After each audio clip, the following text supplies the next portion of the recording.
The FED is signaling. USD is threatened. Gold is ready to explode. Halo semuanya, selamat datang di sesi bedah materi pasar kita hari ini. Saya super antusias banget buat mandu diskusi kita.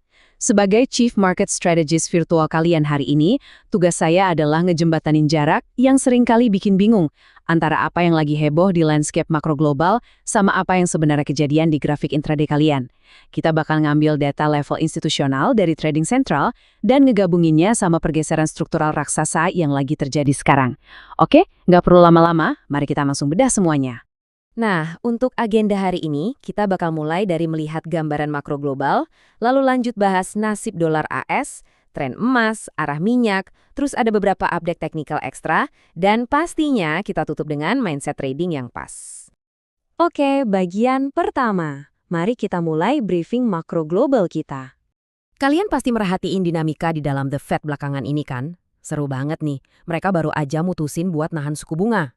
Kenapa coba? Ya karena inflasi emang udah mulai melandai, walaupun belum jinak-jinak banget, dan pasar tenaga kerja juga masih lumayan solid. Tapi, dengerin ini baik-baik. Ada 3 voter yang secara terang-terangan nolak alias dissent.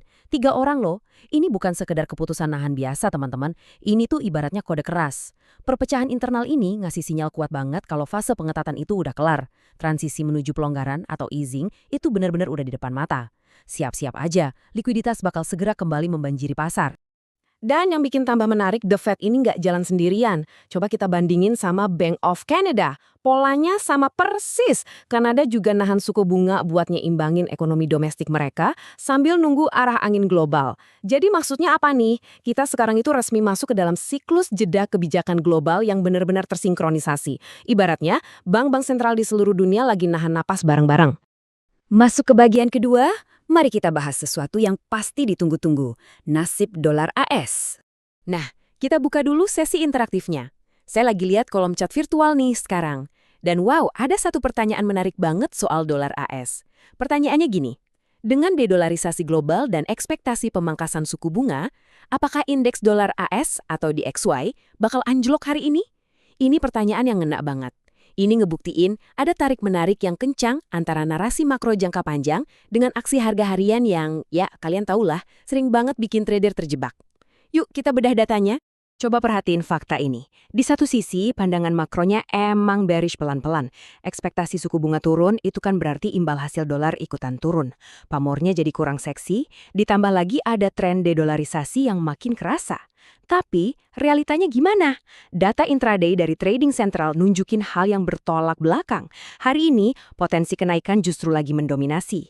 Indikator momentum kayak RSI, yang biasa kita pakai buat ngukur kecepatan pergerakan harga, itu malah nunjukin sinyal positif. Aneh kan? Biar kalian gak salah langkah, mari kita intip level spesifiknya.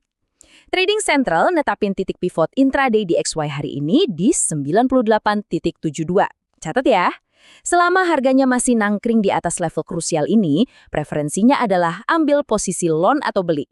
Targetnya ada di 99.10 dan 99.30. Pesan penting dari tim riset, momentum naiknya itu masih kerasa. Jadi biarpun secara makro dolar kelihatannya lagi megap-megap, jangan sekali-kali ngelawan momentum teknikal hari ini. Bahaya. Lanjut ke bagian ketiga, kita masuk ke Q&A sesi kedua yang ngebahas tren emas. Nah, baca pertanyaan berikutnya di chat ini sukses bikin saya senyum. Bank sentral lagi belanja besar-besaran, terus kita harus langsung all in beli emas sekarang juga di harga berapapun, nggak sih? Hype soal emas ini emang nggak main-main, kerasa banget. Tapi pertanyaannya, apa strategi beli tutup mata kayak gitu tuh bijak buat diterapin sekarang?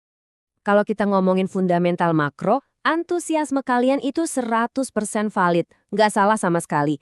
Kita ini lagi ada di tengah tren struktural yang super bullish. Berdasarkan data, ini bukan sekedar retail yang lagi FOMO beli emas, tapi ini smart money sekelas negara. Bank-bank sentral lagi asik ngeborong emas buat diversifikasi cadangan devisa mereka dari dolar AS karena tensi geopolitik lagi panas-panasnya. Digabungin sama suku bunga yang mau turun dan dolar yang melemah, wah ini benar-benar resep sempurna buat rally emas besar-besaran. Tapi tunggu dulu, sebelum jari kalian gatel mau pencet tombol buy pakai seluruh sisa margin pagi ini, saya harus nyiram ekspektasi kalian pakai air dingin. Laporan pagi dari Trading Central secara gamblang ngasih peringatan. Indikator technical intraday bervariasi dan mengisyaratkan kehati-hatian. Nah loh, ini contoh paling klasik teman-teman, di mana impian makro jangka panjang yang indah banget itu harus tabrakan keras sama volatilitas harian yang kadang brutal. Nah, buat pergerakan intraday, ini dia angka keramat kalian, 4580. Percaya atau enggak, trading sentral tuh sebenarnya lebih milih posisi short alias jual kalau harganya nyungsep di bawah 4580, dengan target turun di 4520 dan 4480. Jadi secara makro kita emang nyari peluang beli, tapi secara teknikal hari ini kita mesti super hati-hati karena ada tekanan jual di bawah pivot itu. Intinya, jangan pernah ngajak berantem grafik harian kalian.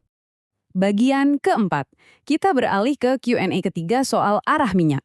Mari kita angkat satu pertanyaan besar terakhir dari audiens virtual kita hari ini. Pertanyaannya, apakah pemangkasan suku bunga global bakal langsung meroketkan harga minyak sampai tembus $100? Logikanya sih masuk ya. Suku bunga turun, konsumsi sama industri pada ngegas, permintaan minyak melonjak, terus harganya ikutan terbang. Tapi seperti biasa, mari kita kupas realita datanya. Ternyata, landscape makro buat minyak mentah itu nggak sesimpel kelihatannya ya. Ya, secara keseluruhan biasnya emang bullish, tapi tolong garis bawahi dua kata ini, sangat volatile. Pemotongan suku bunga emang bakal jadi bensin tambahan buat permintaan. Cuma, ingat narasi de-dolarisasi yang kita bahas tadi? Itu berpotensi memunculkan mata uang alternatif buat transaksi minyak. Jadinya, ada ketidakpastian jangka panjang terhadap kelancaran transaksi yang selama ini selalu didominasi sama dolar AS. Terus, action plan kita hari ini gimana? Pivot intraday untuk WTI ada di 106.30. Kalau harga ada di atas level ini, trading sentral lebih condong ke posisi long, dengan target pertama di 109.60. Tapi ada warning keras nih, kalian harus tetap waspada, karena di level-level atas itu risikonya lumayan tinggi. Bisa aja tiba-tiba memicu aksi profit taking gede-gedean secara mendadak. Masuk ke bagian kelima. Mari kita bahas beberapa update teknikal ekstra buat aset-aset kunci lainnya. Sekarang saya mau kasih update super cepat ala rapid fire buat beberapa aset krusial, datanya langsung dari meja riset Global Trading Central. Jangan lupa dicatat ya. Pertama, perak. Gerakannya 11-12 lah sama emas hari ini, jadi butuh kehati-hatian ekstra. Pivot ada di 72.50 dan preferensi intraday-nya short kalau ada di bawah level itu. Lanjut ke Euro USD. Tren turun masih sangat mendominasi dengan pivot di 1.1700. Selama resistance ini nggak jebol, risiko buat nyungsep ke 1.1660 tuh gede banget. Terakhir, indeks China A50 kondisinya juga mirip-mirip. Momentum lagi ada di zona negatif, preferensi short di bawah pivot 15.535. Kelihatannya hari ini kita harus lebih banyak main aman alias defense di banyak instrumen. Sebelum kita masuk ke konklusi strategi, ada satu pengingat wajib dari Head of Research Trading Central, Remy Gaussens. Ingat baik-baik, pandangan-pandangan yang kita bahas tadi itu adalah titik awal yang luar biasa buat riset kalian sendiri, bukan sebuah jaminan pasti. Pasar itu sifatnya acak, risikonya tinggi banget, dan ujung-ujungnya manajemen risiko portofolio ada di tangan kalian sepenuhnya. Jangan sampai lupa aturan main yang satu ini. Dan sampailah kita di bagian keenam, sekaligus bagian terakhir. Mari kita rangkum semuanya dalam Mindset Trading. Selalu ingat gambaran besarnya. Kita udah nyerap banyak banget data makro dan mikro, dan jujur aja kita lagi hidup di momen yang sangat bersejarah. Pasar itu lagi bertransisi besar-besaran dari era pengetatan suku bunga yang agresif banget menuju ke era pelonggaran. Kita lagi nonton langsung jeda kebijakan yang tersinkronisasi di seluruh dunia. Dan yang paling gila, perlahan tapi pasti, dunia mulai ngelepasin diri dari dominasi mutlak dolar AS untuk nyari alternatif lain. Jadi, kalau kita saring semuanya jadi satu mindset trading yang solid buat dieksekusi, untuk emas secara makro strateginya adalah buy on dip. Cari celah buat beli pas harga lagi ngasok ke bawah. Buat dolar AS atau DXY, strateginya sell on rally. Cari peluang buat jualan pas harganya lagi loncat sementara. Nah, kalau minyak beda lagi. Ini bukan tipe aset yang bisa kalian diamin sambil ngopi. Pendekatannya harus benar-benar responsif sama momentum teknikal harian dan rilis berita terbaru. Nah, kita udah sampai di penghujung sesi bedah materi hari ini. Tapi sebelum saya pamit, saya mau ninggalin satu pertanyaan buat kalian renungin. Dengan pergerakan lempeng tektonik makro yang baru aja kita kupas tuntas, ditambah level-level pivot intraday yang tajam hari ini, apa sih langkah pertama yang bakal kalian ambil buat ngatur ulang portofolio kalian besok pagi? Coba dipikirin ya. Terima kasih banyak udah luangin waktu gabung secara virtual sama saya hari ini.